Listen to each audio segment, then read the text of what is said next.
Hi, thanks for tuning in. I am Cecilia Manella, and I hop on here every single week and share some mental health tips and tricks. And so this month, our theme is connection. What I want to talk about is how we get away from connection and get kind of roped into disconnection. So these are two different sides of the same coin, so to speak.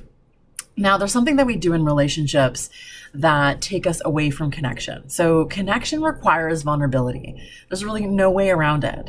There cannot be this closeness with another human being if there isn't a little bit of a sense of vulnerability from both people in relationships. This is like any relationship. So this is intimate relationships, dating relationship, marriages, parenting, friends, all the things. So every single way that you relate to another human being requires a level of vulnerability to have that sense of like connection with each other.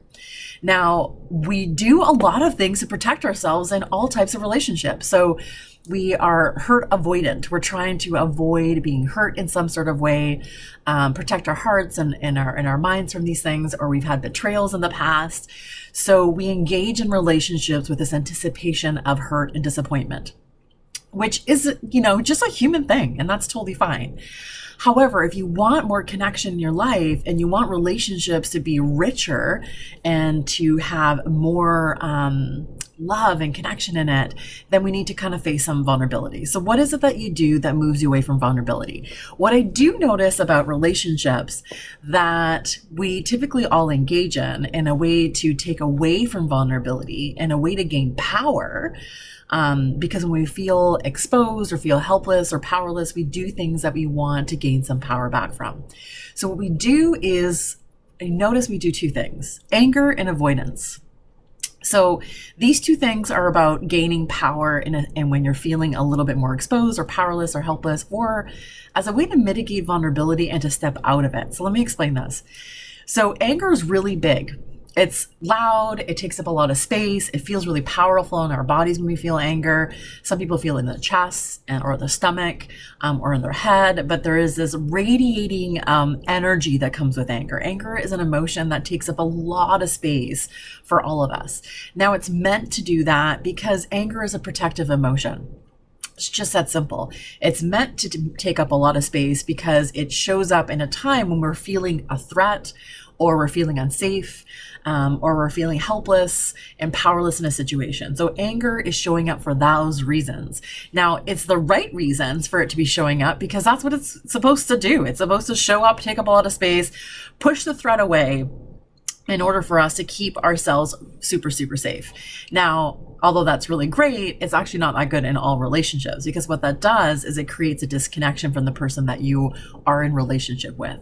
Now, the other side of that coin is avoidance. And we often think that avoidance is, about being really small. Now, it is about getting quiet, but silence is really loud. I want you to really think about that. When you go quiet, it's actually heard by the people that you're in a relationship with. So silence is really, really loud.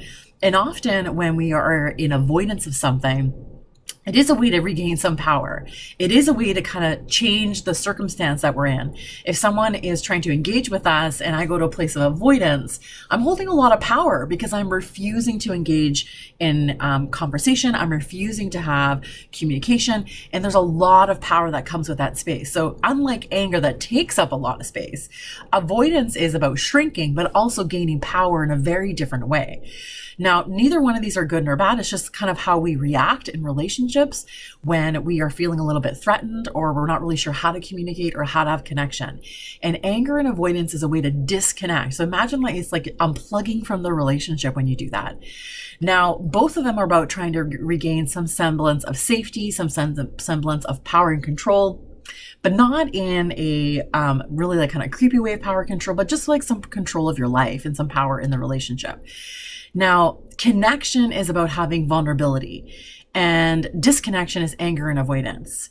So a way to create some connection instead of going to anger and avoidance is to lean into some discomfort, to lean into sharing how you're feeling and what you're thinking, risking a little bit of vulnerability instead of going to a protective coping mechanism of anger and avoidance. Now, doing this and practicing this in a safe relationship is actually really helpful. So a friendship, as long as the things are not volatile, But connection is about putting some of our protective coping skills aside, which is really, really difficult, and choosing to engage in a little bit of vulnerability. Now, there can be little steps towards vulnerability. There can be little steps that create connection, as simple as just sharing how you're feeling that day. Not even related to the conflict maybe, or the history of the relationship, or trying to resolve anything, but just sharing more of who you are. We are in relationships and we assume so much about the people we're in relationships with because we have so much history with them potentially. So we just stop being curious and we stop sharing things. And what I want you to do is to step into that sharing space and create a little bit of connection, create a little bit of that vulnerability, like, put your toe in the water just a little bit and share things about yourself that you haven't really shared with this person a long time. So maybe new thoughts or new opinions or something you've read or reflections that you're having about yourself and your childhood or about who you are or anything about you. So lean into that vulnerability a little bit and see that it's going to create a little bit more connection at a time.